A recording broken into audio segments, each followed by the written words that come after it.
बिस्मिल्लाहिर्रहमानिर्रहीम। आज हम बैक्टीरिया मेडिका की जिस रेमेडी को डिस्कस करने जा रहे हैं वो है सीरम एंग्वेली।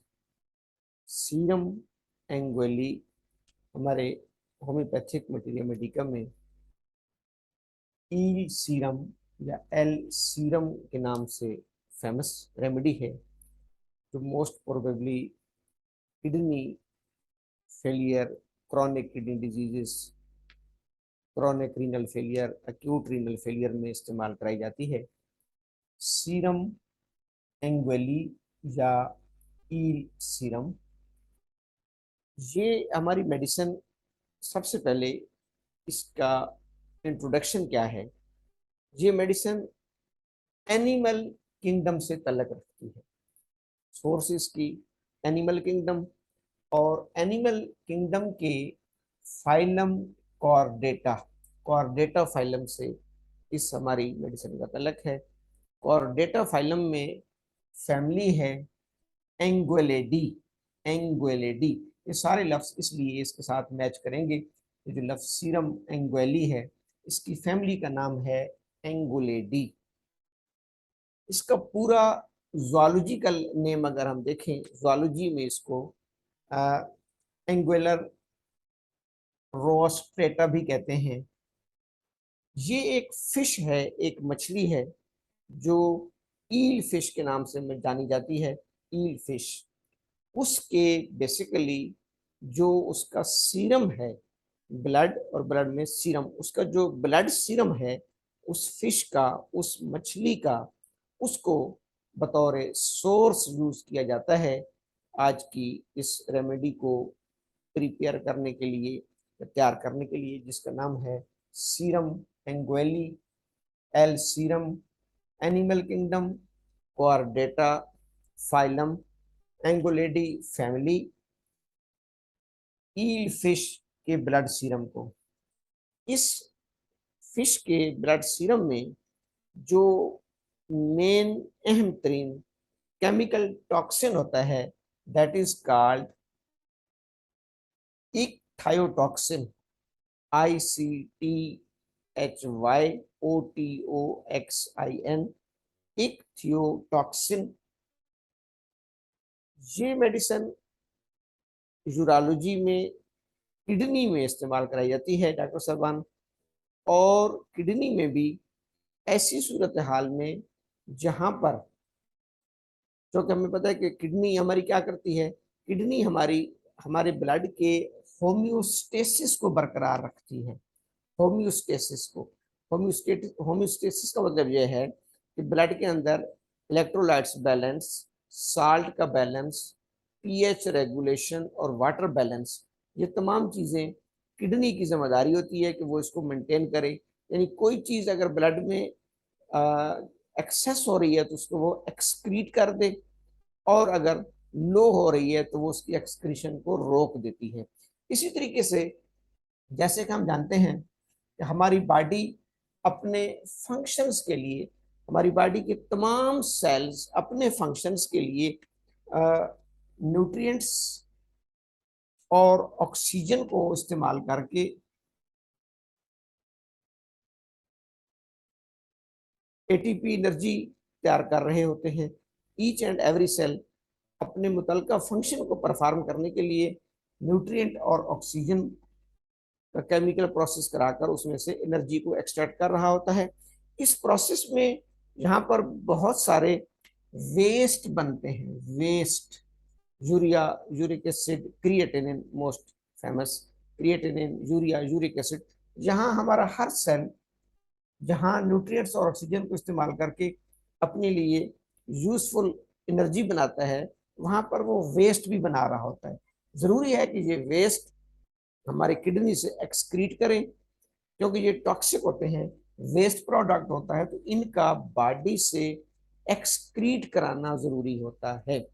अब नॉर्मल फिजियोलॉजिकली ये वेस्ट वाया ब्लड, ब्लड के ज़रिए जब हमारी किडनी में पहुंचते हैं तो वहाँ कुदरत ने हमें एक बेहतरीन नेफ्रॉन सिस्टम दिया हुआ है, एक बेहतरीन फिल्ट्रेशन प्लांट दिया हुआ है, जो इस तमाम वेस्ट को फिल्टर आउट कर देता है और यूं हमारी बॉडी के ब्लड के अंदर इन टॉक्सिक मटेरियल्स की, इन वेस्ट प्रोडक्ट की एक खास लिमिट रहती है, उस लिमिट से वो एक्सेस नहीं होते। जैसा आपको पता है क्रिएटिनिन 1 से कम होती है, यूरिया जो है वो 40 इंटरनेशनल यूनिट्स पर लीटर से कम होते हैं, तो अपनी लिमिट में रहते हैं।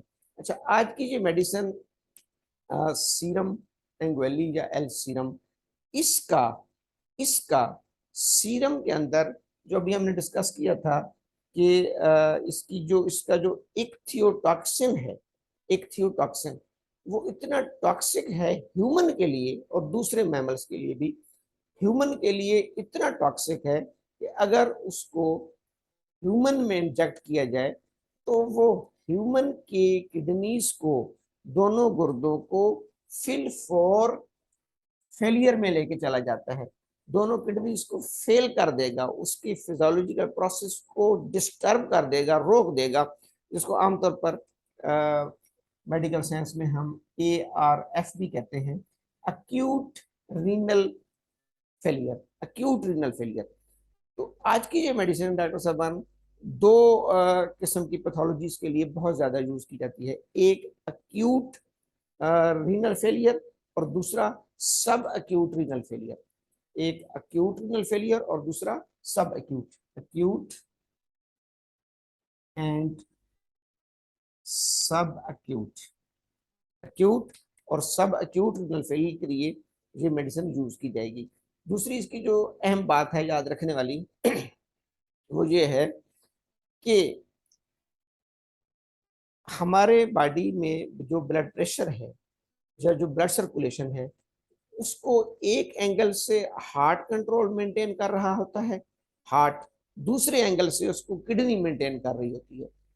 तो अगर हार्ट की वजह से, यानी हार्ट में कोई प्रॉब्लम है, जैसे हार्ट फेलियर में जाता है या हार्ट किसी भी पैथोलॉजी में जाता है और उसकी वजह से किडनी फेलियर में जाती है, तो उसके लिए स्पेसिफिकली स्पेसिफिकली राइटर्स ने लिखा है कि ये मेडिसिन जो है वो हम इस्तेमाल कराएंगे।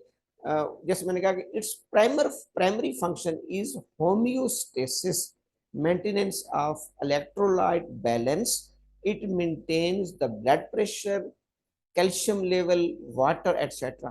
किडनी के इन तमाम फंक्शंस को रेगुलेट करने के लिए, किडनी के नेफ्रॉन्स की फिजियोलॉजी को मेंटेन करने के लिए हम एल सीरम यूज कराते हैं। और बिलखसूस जहां पर हार्ट की वजह से किडनी फेलियर हो जाए या बाज़ किसी बहुत ज्यादा टॉक्सिक की वजह से, इन बाज़ हम देखते हैं कि ड्रग इंड्यूस्ड टॉक्सिफिकेशन, ड्रग्स की वजह से, मेडिसिन की वजह से या कोई फूड की वजह से या किसी हाईली इन्फेक्शियस एजेंट की वजह से अगर ब्लड बहुत ज्यादा टॉक्सिक हो गया है, जिसको हम सेप्टिसीमिया और टॉक्सीमिया कहते हैं, ब्लड बहुत ज्यादा टॉक्सिक हो गया है, तो हाईली इंटॉक्सिकेशन की वजह से, हाईली इंटॉक्सिकेशन की वजह से अगर रीनल फेलियर हो रहा है, अगर किडनी डिजीज हो रही है, अगर किडनी का GFR गिर रहा है हाईली टॉक्सिक की वजह से या एक्सट्रीम कोल्ड की वजह से, ये दो रीजन बहुत ज्यादा इस मेडिसिन में लिखे गए हैं, कोल्ड, एक्सट्रीम कोल्ड की वजह से या इंटॉक्सिकेशन की वजह से अगर किडनी अक्यूट और सब अक्यूट रीनल फेलियर में जा रही है। अच्छा, बिलखसूस एक और बात इसमें याद रखने वाली है, आमतौर पर जब किडनी CKD में जाती है, क्रॉनिक किडनी डिजीजेज में CKD में, तो फिर बॉडी में स्वेलिंग आती है, उडीमा आता है, उडीमा या स्वेलिंग, उडीमा या स्वेलिंग। लेकिन इसमें एल्सीरम में याद रखने वाली ये बात है कि किडनी की फिजियोलॉजी डिस्टर्ब होगी, किडनी का फंक्शन डिस्टर्ब होगा विदाउट ओडिमा। लेकिन ओडिमा के लिए हमारे पास एपिस मेलिफिका बेस्ट मेडिसिन है, लाइकोपोडियम भी है जिसमें क्रिएटिनिन बहुत ज्यादा रेज्ड हो जाता है, क्रिएटिनिन बहुत ज्यादा रेज्ड हो जाए या बॉडी CKD की वजह से ओडिमा में जा रही हो, रीनल ओडिमा में। लेकिन एल सीरम में, एल सीरम में जो इसका एक थोड़ा सा डिफरेंशिएटिंग पॉइंट है कि इसमें किडनी फेलियर में तो जाएगी, अक्यूट फेलियर में जाएगी या सब अक्यूट फेलियर में जाएगी, लेकिन विदाउट ओडिमा, विदाउट एडिमा, उसमें एडिमा या स्वेलिंग बहुत कम होती है। दूसरी बात, इसकी एक बड़ी डॉक्ट्राइन ऑफ सिग्नेचर भी है। डॉक्ट्राइन ऑफ सिग्नेचर हमारे होम्योपैथी में उस चीज को कहते हैं कि जिसको जिसका यानी हम ये कह सकते हैं कि साइंटिफिकली लिंक नहीं होता साइंटिफिकली, लेकिन जैसे हम कहते हैं ना कार्बोवेज का मरीज कहते हैं जी हर वक्त पंखा चलता रहे, फैनिंग होती रहे, पंखा चलता रहे। उसकी डॉक्ट्राइन ये है कि चूंकि ये कोयले से बनती है और कोयला को आप जलाने के लिए उसको हर वक्त हवा देते रहते हैं, तो इसको हमारी होम्योपैथिक में डॉक्ट्राइन ऑफ सिग्नेचर, इसका भी एक डॉक्ट्राइन ऑफ सिग्नेचर है, डॉक्ट्राइन ऑफ सिग्नेचर। ये जो फिश है, ये जो मछली है, जब इसके अंडे देने का टाइम आता है, यानी स्पॉनिंग जिसे कहते हैं, तो eel is a very interesting type of fish. It has a unique mechanism of reproduction for which, यानी रिप्रोडक्शन के लिए, for which it migrates from fresh water to sea water. जब इसके अंडे देने का टाइम आता है, रिप्रोडक्शन का टाइम आता है, तो ये फ्रेश वाटर से सी वाटर की तरफ जाती है, फ्रेश वाटर से सी वाटर की तरफ जाती है। फॉर दिस माइग्रेशन, इस माइग्रेशन के लिए इट अंडरगोज अ मेटामॉर्फोसिस, जो मेटामॉर्फोसिस की चेंजेस हैं, और adaptation to maintain a hypertonic and hypotonic environment। ये बात इसकी याद रखने वाली है, हाइपरटोनिक एंड हाइपोटोनिक इन्वायरमेंट, यानी फ्रेश वाटर का जो इन्वायरमेंट है वो हाइपरटोनिक होता है, और सी वाटर का जो है वो हाइपोटोनिक। हाइपरटोनिक कहते हैं उस सोल्यूशन को कि जिसमें ऑस्मोटिक प्रेशर ज्यादा होता है, यानी जिसमें सल्यूट्स की कंसंट्रेशन ज्यादा होती है, और हाइपोटोनिक वो कहते हैं उस सोल्यूशन को कहते हैं कि जिसमें सल्यूट्स की कंसंट्रेशन कम होती है। तो जब इसके अंडे देने का टाइम आता है, जब इसकी रिप्रोडक्शन का टाइम आता है, तो इट माइग्रेट, ये माइग्रेट करती है from hypertonic to hypotonic environment. यही चीज इसकी किडनी के साथ रिजेंबल करती है, जो राइटर्स ने लिखी है कि यही चीज इसकी किडनी के साथ रिलेट करती है। किडनी भी renal pathology also run so far as like the eel migration. हमारी किडनी जब फिजियोलॉजी से पैथोलॉजी में जाती है, हमारी किडनी जब फिजियोलॉजी से पैथोलॉजी में जाती है, तो वो इसी डॉक्ट्राइन के तहत जारी होती है। Renal pathology also run so far as like eel migration and finally tired of the advanced pathology. यानी ये फिर थोड़ा सा लंबा हो जाएगा। हमारी किडनी में भी जो वाटर, साल्ट्स और वेस्ट की एक्सक्रीशन और एब्जॉर्प्शन, जैसे कि हमें पता है कि किडनी में यूरिन फॉर्मेशन के 3 स्टेप्स होते हैं। पहले को कहते हैं ग्लूमेरुलस फिल्ट्रेशन, दूसरे को कहते हैं ट्यूबल एब्जॉर्प्शन, रीअब्जॉर्प्शन, और तीसरे को tubal secretions.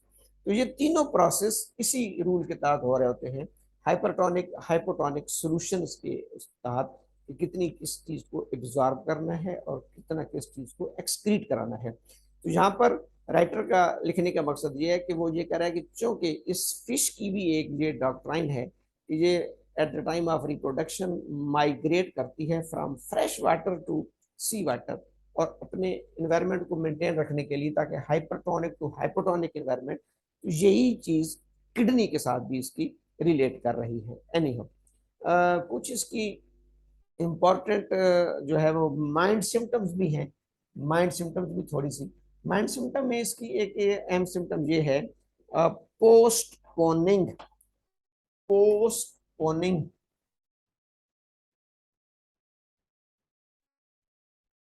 Postponing everything to next day, constant postponing and wanting to avoid daily routine.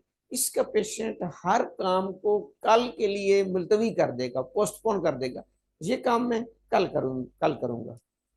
ये इसकी एक खास सिम्टम लिखी गई है, postponing everything to next day, constant postponing and wanting to avoid daily routine, kind of aversion towards the doing everything. दूसरी इसकी है कि there is a kind of discontented, low, irritable indifference towards their work, अपने काम से उसको दिलचस्पी कम होती है। Nausea concomitant of heart and kidney disease, nausea जिसकी बेस में हार्ट और किडनी डिजीज हो, यानी अच्छा इसकी डिजायर एक बड़ी वो है कि इसकी डिजायर होती है साल्ट, स्वीट, कॉफी। दोनों चीजें इसमें आपको मिलेंगी, साल्ट, स्वीट और कॉफी। कॉफी, साल्ट और स्वीट तीनों चीजें को इसकी डिजायर होती है।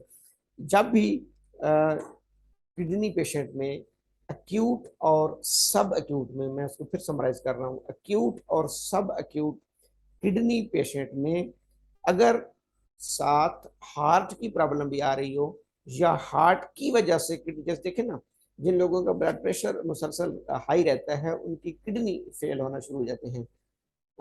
हार्ट में अगर कार्डिक आउटपुट या peripheral resistance, high blood pressure है, तो वो किडनी की जो हमारी रीनल आर्टरीज हैं उनको डैमेज करता है और उसकी वजह से किडनी फेलियर में जाते हैं। तो हार्ट की वजह से या टॉक्सिसिटी की वजह से या एक्सट्रीम कोल्ड की वजह से अगर किडनी अक्यूट और सब अक्यूट प्रॉब्लम में जा रही हो, अब उस प्रॉब्लम का नतीजा क्या निकलेगा कि उसके ब्लड में यूरिया, क्रिएटिनिन, यूरिक एसिड, जितने वेस्ट हैं वो रेज होना शुरू हो जाएंगे, जिसको हम लैब्स में बन भी कहते हैं, ब्लड यूरिया नाइट्रोजन बन। ब्लड यूरिया नाइट्रोजन रिपोर्ट्स में आ रहा होता है कि ये भी रेज हो जाएगा। इसको कलेक्टिवली हम कहते हैं एजोटीमिया।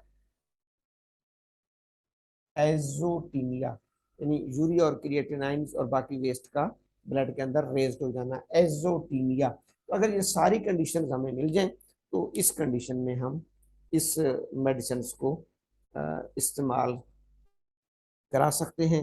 अच्छा, इसमें बहुत ज्यादा ओलिगो यूरिया पाया जाता है, बल्कि एन यूरिया, ओलिगो यूरिया और एन यूरिया कम से कम, यानी कि पेशेंट्स को बाजू का 24 से 26 घंटे तक उसको यूरिन पास नहीं होता।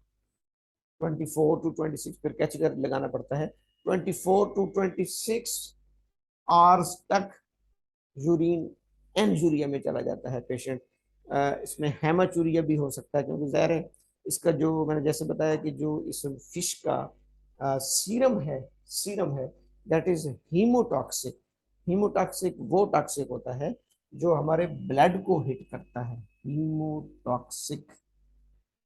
इसका चूंकि सीरम के अंदर जो जो केमिकल कंस्टिट्यूएंट्स है that is highly toxic, and उसको हम क्या कहेंगे, हीमोटॉक्सिक, जो ब्लड को डिस्ट्रॉय करता है, ब्लड को डैमेज करता है। Sudden renal attacks, acute nephritis, ये सारी चीजें हमें मिलती हैं। Sudden renal attacks, acute nephritis, cardiac uraemia या कार्डियक एजोटीमिया, यानी हार्ट की वजह से भी किडनी, मैंने कहा दो चीजों को जेल में रखना है, हार्ट की वजह से किडनी मुतासर हो या किसी और इन्फेक्शन की वजह से, टॉक्सिसिटी की वजह से किडनी मुतासर हो। लेकिन इसमें लफ्ज अक्यूट और सब अक्यूट को थोड़ा सा ध्यान में रखना है। ये इसकी मुख्तसर एक्सप्लेनेशन है। मैं उसको एक दफ़ा फिर समराइज कर देता हूँ कि ये एक फिश है, मछली के ब्लड सीरम से तैयार की जाने वाली हमारी मेडिसिन है, जिसको हम सीरम एंग्वेली कहते हैं। एनिमल किंगडम है, एंगुलेटी फैमिली है। अच्छा, चूंकि ये टॉक्सिक है इसलिए इसकी कम से कम जो पोटेंसी है वो 4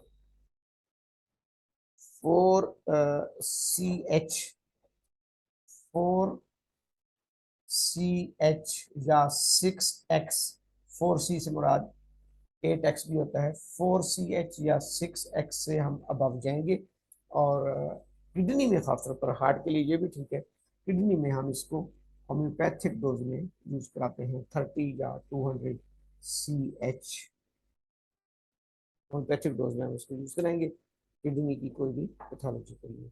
ये इसकी मुख्तसर सी इंट्रोडक्शन है। Thank you. अस्सलाम।